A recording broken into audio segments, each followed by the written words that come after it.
What's up, guys? It's your favorite Kiwi coach, and give me 6 months of your time, and I'll give you the best golf swing of your life.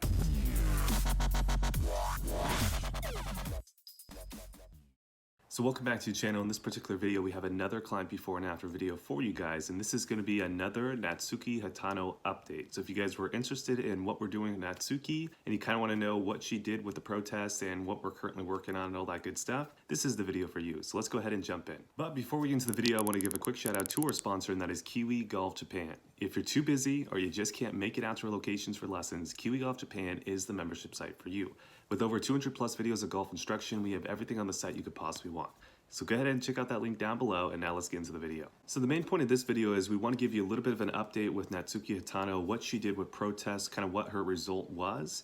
And then after that, we're going to talk a little bit about her current goals for the rest of the season for this upcoming year. And then also the main point of the video is getting into mechanics and kind of currently what we're working on, because it's off season right now. So now's the time to get in the big changes. So we have a lot of interesting things that we're going to be working on. So to start off with the protest in terms of result, she ended up missing the protest, or not qualifying or going past the protest by a few strokes. I think it was 2 strokes, maybe 1 stroke. I'd have to double check with her to get the the full result. But I know after the 3rd round, she actually shot 2 under par in that 3rd round, and very easily actually could have shot 4 under par in that 3rd round, but she double bogeyed the last hole. But no matter what, with that 2 under par score, she was 1 stroke outside the cut line going into the last round. So she had a really good chance of actually passing the protest. Now, if she would have shot, I think, 72, I believe she would have passed the protest on the 4th round, but she ended up shooting 74, and it wasn't necessarily because of ball striking. Actually, throughout the whole tournament, she hit, like, on average 12 greens per round, so she was striking the ball really well. It was more so a little bit of just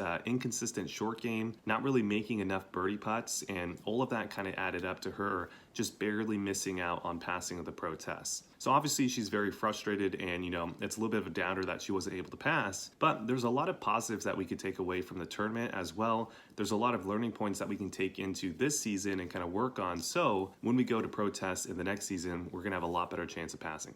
Okay, so moving forward, in terms of this season, I think she's going to be playing on the next Heroin Tour as well as some mini tour events as well. So she's still going to be able to play in, a good amount of tournaments, and she's going to have a good amount of competition as well. Hopefully she might just be playing matches when she's by herself, just getting into competitive mode more and more and more. And that's one of the big points, I think, for her, just playing in a little bit more tournaments, getting used to playing under the pressure, because she obviously has the game to play out there on the JLPGA. It's more so just getting, accustomed to playing under tournament pressure, being able to kind of have the short game ideas that we're trying to work on, work under the pressure a little bit better, and ultimately just kind of getting into that scoring mindset when we're playing in a tournament round, because she's hitting the golf ball really good in that tournament rounds, but she's not quite just scoring yet. And that's really the big thing that we're going to be trying to work on as we go through this off season. Now, this particular video, we're not necessarily talking about scoring shots, right? We're not really talking about short game or putting or any of that. We're more so talking about full swing. But if you guys would like, leave a comment down below if you want to know a little bit more about what we're trying to do with short game to help her get into that scoring mindset.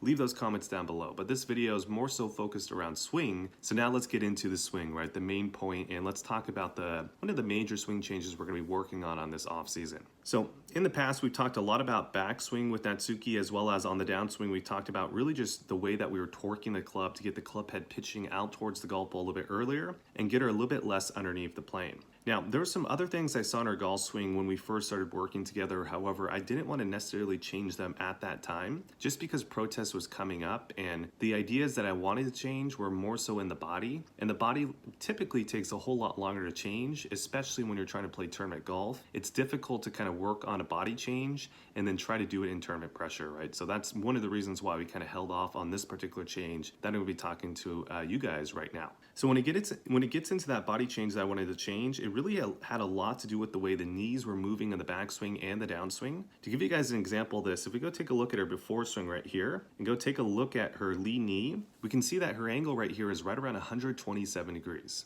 Now, to give you guys a reference of most people around this position, you're going to see them closer to kind of the high 140 degree range, maybe even into the low 150 range with that left knee. And the reason why this is so important is it gets into kind of the idea of pressure, and if you get too much pressure out towards the toes on the backswing, you're probably going to want to actually reverse that on the downswing, and then you're going to ultimately get to a point to where the pressure is in the heels too soon, and it's going to be really difficult to kind of use the ground effectively. It's going to be difficult to get a lot of speed, and it's also just in general going to be difficult to get the club head to align to the golf ball consistently.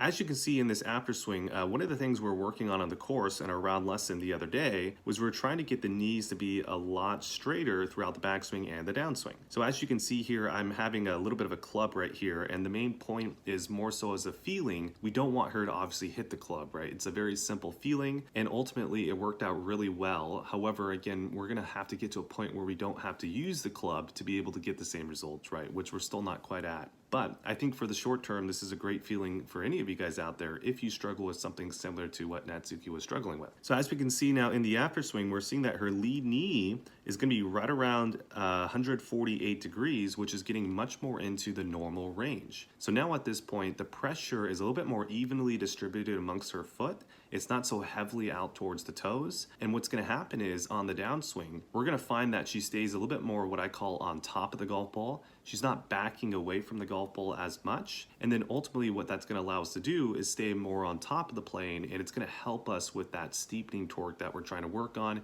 It's going to make her a little bit less and less underneath the plane and more on top of the plane. All right, so as we start to move in transition, we're going to see in the before swing, she starts to reflex her knees, which you should do, right? Everyone in transition should have more flex in the knees than they do at the top of the swing. The issue is she was already starting from a pretty flexed position. So by the time she got down to, let's say about this position right here, when the hands are shoulder height, we're seeing that her trill knee is heavily flexed compared to most people. So she's right around 132 degrees, which again, most people with that trill knee at this position is going to be much closer to the high 140 range, maybe even low 150 range, right? Definitely not in the 130 range. Now, if you go ahead and take a look at the after swing, because we're having that image of the club here and her knees are trying to avoid hitting that, now when she gets her hands right around the shoulder height, now we're going to see her in a much more neutral position with the knees, right? So she's right around 145 degrees.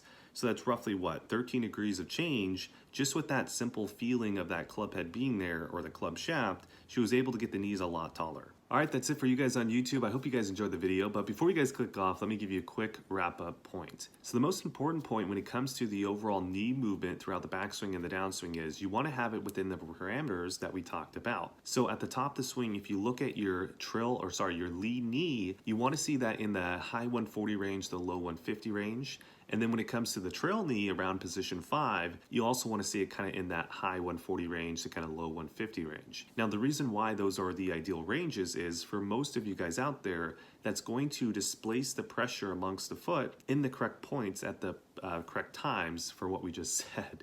So if you start to get the knees too flexed, the pressure is probably going to shift back into the heels too early, and you're going to be stuck on the heels, right? And whenever you're stuck on the heels, it's difficult to kind of push and use the ground. You're not going to be very powerful as well. You're probably going to lose control over the club head. So really make sure to check those checkpoints for yourself. If you're continuing to struggle and you want a professional's help, well, check out the Kiwi Coach 6-month program. We'd love to help you out. There'll be a link for that down below. While you're on the website, make sure to sign up for the membership because it really does support this YouTube channel. Like, comment, subscribe, share, all that good stuff, and I'll see you guys in the next video.